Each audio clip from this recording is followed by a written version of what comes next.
Hello everyone, it's me Erica and welcome back. Today we are hopping into the Commonplace book and we are starting a new spread. I really have not figured out how to start these videos. If you have any suggestions, please let me know. But I got a ruler, I got a clear ruler. I thought that it would help me see things better or just be more portable. And I find it really did not make a difference. So, oh, there's my head. Okay. Yeah, it didn't really make a difference. So, don't know what I'm gonna do about that. Maybe I'll probably keep it. There's no reason for me to get rid of it. Anyway, I'm just rambling about a ruler. I wanted to talk today a little bit about when commonplacing isn't going well, or when journaling isn't going well, or insert whatever creative hobby you have, honestly. But you'll see in this that I struggle a lot with this page. I struggle a lot with laying out images. I struggle a lot with, I only had enough commonplace content to literally fill half of the page. I don't know if I show it, but at some point I flip back to a page that I completely messed up. I cut the article out of order, and then which means I taped it out of order. So then when I realized I had to go back and retape it, and then the layout's just really weird. And so then I was so mad at myself that I didn't even really write commentary on it. And then today this week rather, I only have this one sheet of paper to commonplace about, and it is a little bit of an Instagram post from the Business of Fashion about Black Friday shopping and how consumers are saying that we want more sustainability in business practices and in fashion, and then the Black Friday sales don't reflect that. And of course the actual article is behind a paywall, so with anything Business of Fashion I only have the Instagram captions to go off of, and so I hope that the actual article was a lot more nuanced. But this Instagram post was not very nuanced, and didn't mention if the studies that they had used were serving the same people, because I think that the people who are willing to pay more for ethically and sustainably created items are not the same people that are even shopping on Black Friday. So anyway, but that's all I had. And that is because I really didn't find anything to commonplace about. This is a problem that I've been having for maybe 2 or 3 weeks now, is that everything I want to read is behind a paywall. There's not a lot of free articles and free content, and it's really hard to find blogs. And it's harder to find or to search for the content yourself rather than happening upon it. And the articles I do happen upon that seem very interesting are behind a paywall.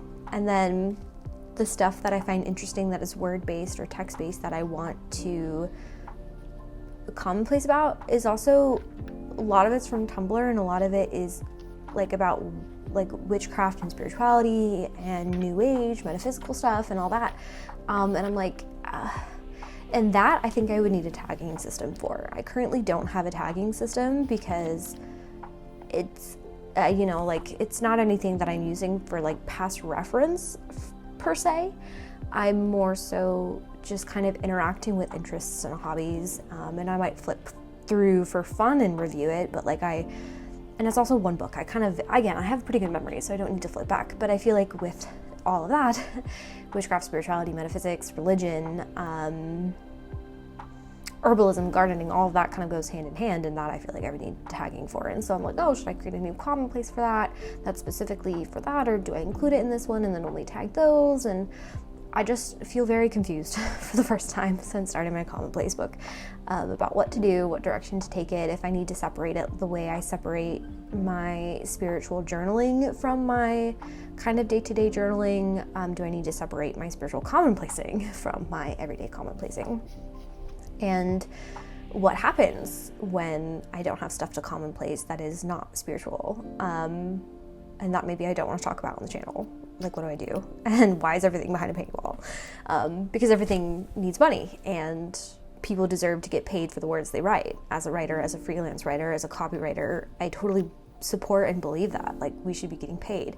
And so then, of course, subscriptions make sense, but then, it's a very complicated and nuanced thing, and I don't really know what the answer is, and I don't think anyone knows what the answer is, because information should be free to access a lot of the times, or at least I think, but also, like, again, people deserve to get paid, and is that their way of making sure that they don't have less ads, because that's how companies usually make revenue, like Instagram, that's how they make their revenues, through ads, and giving up space for ads. And so if they want to make more money, they have to create more space for marketing and ads, and it's just a whole mess. But another reason, at least this specifically past week, I don't have that much to commonplace about is because I'm writing about different things. I am a writer. I grew up writing fiction, handwriting it in Vera Bradley notebooks, literally giving up countless hours of my life,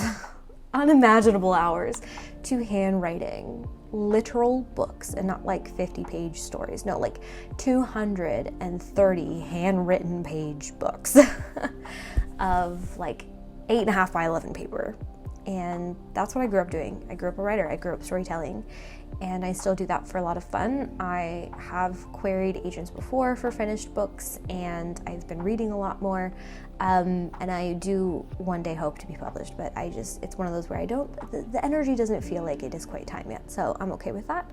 And I'm working on something else. I'm working on the second book for part of the series, which can be helpful in the publishing industry, since it goes so fast. If you already have the second book written and well thought out, that gives a lot more time to edit and perfect it. But anyway, I'm rambling. I've been writing more. I have been nose in a book, and then I reread Kingdom of the Wicked, and so that took 4 days of my life because that's all I was doing, is I was just rereading. I was in it. And then I was very curious about the angel and demon system in that book, and I was very curious about if any of it was based on anything, and so then I got lost in that rabbit hole, and I'm like, is that something I want to print out for my commonplace book? Like, do I want to print about demon lore and historical demonology and Christian like, is that something I want? So I didn't print it, and then I wanted to read another book, and I read my own book because I enjoy them. I wrote it for myself, so yeah, when I'm bored I read it. But like I said, here you can see me struggle bussing with this layout, with these images, and I think I decided just to leave it plain because I was like, I'm not going to force it and end up hating it. I'd rather it just be plain for now. But I was rereading my book, and then I was starting on the second one, editing the second one, continuing and workshopping, and I literally wrote 20,000 words in like 2 days, which is a lot. If you don't write, that is a lot. I was always a very fast speed monster writer, but that is because I don't want to call it a hyperfixation, because it's not. I can stop whenever I want. It's definitely a choice that I'm doing it, and I'm falling into such a rabbit hole. But that's what I did for like 3 days, is I literally just sat writing. And honestly, when the sun goes down and all my work meetings are done today, I'm gonna go back to writing, and I'm just gonna storm it all out, because the writing is going well. The commonplacing is not going well, but the writing is going well. And it makes me think of something my professor used to say all the time. I went to SCAD for writing, Savannah College of Art and Design, and one of my professors, one of them, a lot of them actually, they would always say, if the writing is going well, let it go well. Don't stop to self-edit, don't, wonder if it's good enough, don't blah, blah, blah, just embrace it, just let all the words out, just let it go well. Don't think twice, be that freaking monster obsessed, and just cram out, as many words as you can. And I think it should be the same way with journaling or with any other hobby. Of when I first started last month maybe, or when I first started commonplacing, it was all I wanted to do. It was my choice of words. And all of these are turning out to just be different choices or genres of words. And so commonplacing was my genre of words. I was commonplacing obsessively. I was finding a lot of articles. There was just a lot of publications and media that were very interesting to me. and I wanted to include in my commonplace, so I was commonplacing a lot. And now it is shifting towards more journaling, which I kind of include at the end of this video or wherever I decide to stick it in, maybe right now because I'm talking about it. But I'm journaling a lot. I'm reflecting a lot on my spiritual practices and things that are going on in my immediate daily life that I want to write about. And I think that's very important as a writer, because those daily ramblings and those reflections are what eventually become stories and become books and become novels or become poetry or become short personal essays that can be submitted to magazines. Like those journal entries really are usually the start of something. And I think commonplace can also be that. They can also be the word of choice, the inspiration source for a lot of things. It just so happens that I kind of switched from commonplacing to journaling, and that's fine. And I should allow myself to let that be fine. And then I was feeling very inspired. So what did I do? I went and I wrote, and I just crammed out a bunch of words. And so I guess that's kind of what I wanted to remind everyone today, and what I wanted to talk about was like, if it's going well, let it go well. And if it is not going well, try something different. Especially if you have the luxury of not doing your hobby for your job, which I do think society as a whole needs to go back a little bit to that instead of trying to monetize everything and monetize everyone's hobbies. If you have the luxury of your hobby and your joy not being your income, when it's going well, let it go well. And when it's not going well, let it not go well. Don't force it, don't push it. I know there's a lot of, theories of like, let yourself make bad art and let yourself make bad writing and all of that, which like, yeah, for sure. Let yourself be bad, especially if you're trying to pick something back up or if you're getting really back into it or you're trying to create a routine. Yes, let yourself make bad art. Let yourself write bad things. Let yourself make ugly commonplace pages or ugly knitting projects that you will end up pulling apart and restarting, whatever it is, whatever the hobby is. But I don't know, for me personally, it's one of those where if the writing's going well, I'm writing. And if the writing is not going well, I'm not writing. I'm doing something that is going well. And I think we deserve a little bit more permission to do that. We don't have to force ourselves to write. We don't have to force ourselves to interact with our hobbies. We can just do them when they're going well. It's a little different because I have a YouTube channel and I'm trying to be very consistent about having a YouTube channel. I don't know if you guys would be interested in seeing more of like my fiction writing process or following me along on those like different word genres of choice of commonplacing versus journaling. Now at the end of this spread is just writing. So this wasn't working. The finished page was like, I was like, I'm just gonna do one half of the page. I'm not gonna force myself to do 2 pages. And then I decided to do something else I've been really wanting to do, which is get more into writing thank you notes and being really grateful and being very present with people. I've literally been terrible about thank you notes my entire life. It was something that like my parents forced me to do when I was a child. And then I just hated it. Like, what am I supposed to say? So I stopped. But now as an adult, as I kind of fall down the rabbit hole of like quiet luxury or luxury living, and as I work for a luxury brand, and as some of my characters in one of the books I'm working on are richer than rich, and I'm looking up old money habits and doing some writing research for that, thank you notes are very important. Which sounds, sorry, I don't know if you heard that fall, whatever that was outside. But thank you notes are very important. And I think I want to be someone who expresses gratitude and makes people feel special and makes people feel thought about. Because I love nothing more than getting a letter in the mail. I don't know why we don't do that anymore. Like, mates, can we bring back pen pals?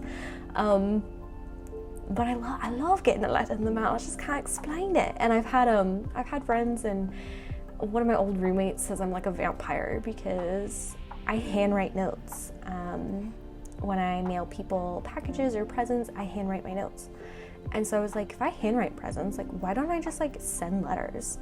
Why don't I just write thank you notes? And so I wrote a thank you note for my boss for Christmas, mailed her a little something, And that's part of just my practice of trying to not necessarily be more classy or be more wealthy, but like just to be more grateful and to make people feel special by letting them know that I am thinking about them and that I am grateful for their presence in my life. I did it as well. My sisters-in-laws hosted Thanksgiving for us, and they were super sweet, and they set up like this whole cute table, and it was wonderful. So I wrote them a thank you note. And I see them all the time. I could have just said it in person. I did say it in person, but just having that note that they can keep as a souvenir if they are a sentimental person, or that they can just recycle if they're not someone who's sentimental, just having that note, just that moment of making them feel special, I think is something very intentional that I want to bring into the new year as I continue on with life. And it's just something that I've been thinking about. And yes, it was inspired by writing characters who are richer than rich and researching richer than rich people habits. But I do find that is a very interesting habit for richer than rich people. Like that came from like surveys of students who went to Harvard and Yale, and as someone who works for a luxury company and seeing what you do for business partners, even if it's very small, like it's just like standard practice. And I think that's very interesting. And so I'm like, I want to make people feel like luxury in my life. So I'm gonna do that. But anyway, I think I'm going to wrap up this video here. I hope it made sense. I hope it resonated with you. And I hope you guys are having an absolutely lovely, lovely day, because you guys 100% deserve it.